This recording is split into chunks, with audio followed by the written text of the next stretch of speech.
Hi guys, bali welcome pala sa aking channel. Today pala is magtuturo tayo ng about sa paano maparaming ating subscribers at syempre ng ating watch time sa ating mga videos. Kung may problema ka sa pagpadami ng iyong subscribers ay panoorin mo lang ito.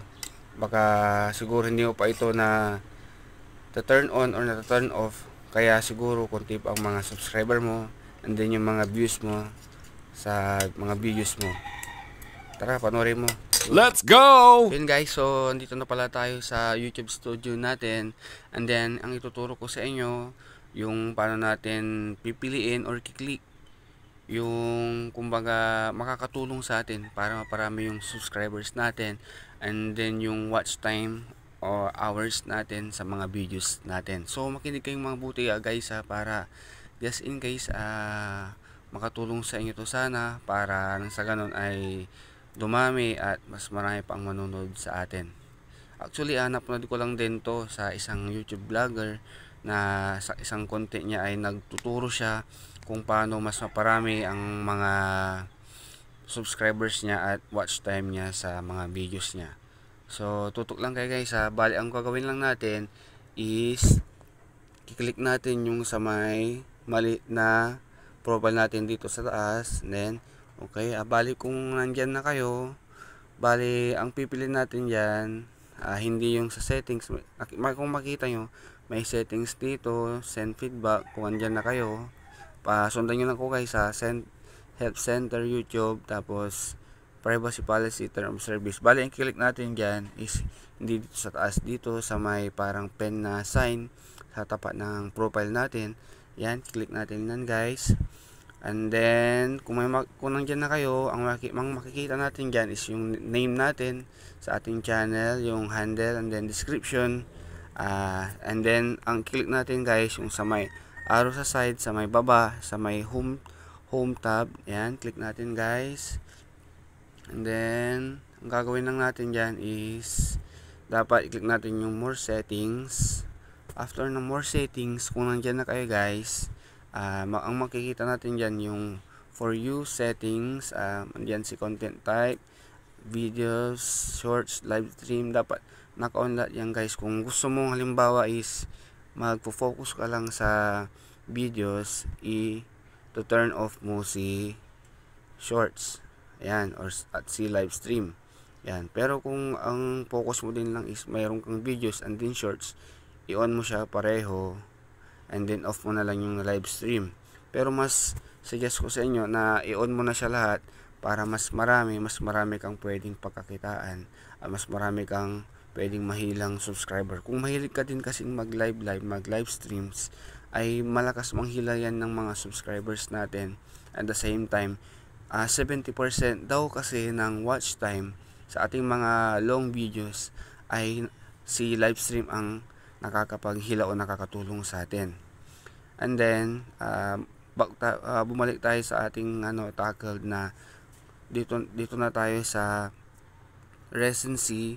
Kung ang mababasa nyo guys yung sa content, recommended, and then si recent content. Bali andito na pala ako, ito ang pipinutin nyo dapat yung recent content only. Kasi once na ang nakapindot lang sa inyo is yung all content recommended, is ang makita ng mga vloggers natin ay yung mga, should I say, mga audience or mga manonood natin sa mga videos natin ay yung mga past years pa na ating mga videos. So kita nyo kung may mga videos tayo na bagong upload natin is hindi nila agad makikita kung hindi natin ito turn off yung all content recommended. Ang makita lang nila yung mga dating mga videos natin. Kaya dapat ang ipindot natin is itong recent content only. Nang sa ganon, makita at mapansin ng mga audience natin or mga manonood yung bago nating ina-upload na videos, na kung saan manonotify sila at malalaman nila na may may bago pala tayong videos. Ganun lang guys yung mga ginawa kong paraan na para maparami ko yung mga subscribers ko, and then yung mga yung bilang ng aking watch time or hours. So pansin nyo guys, ang aking views sa lahat ay 168 and 8.8k na po siya.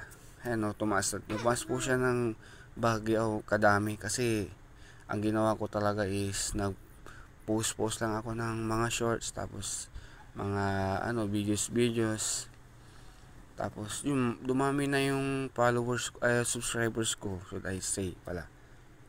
Ano lang guys ang gawin ninyo, ano lang pala, nag-start ako ng 2020, bali 2020 nag-start ako, nag-stop ako ng 2022. Nung nag-stop ako is 87 lang yung subscribers ko guys. Yun lang, nag-stop ako kasi busy kasi noon eh. Kaya nung nag-start ulit ako nitong January, almost December pala, tinuloy ko ulit, nag-post lang ako, and then ayun, grabe yung dinagdag ng followers ko, halos 1,617 ata yung dinagdag sa followers ko. Yun lang guys ang gawin ninyo.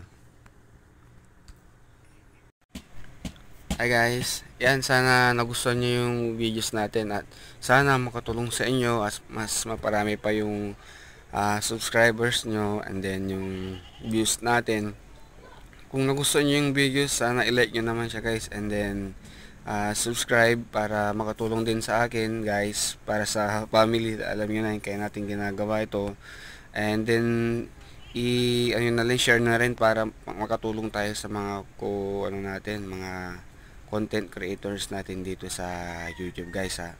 Tutulungan na lang tayo guys para angat tayo lahat.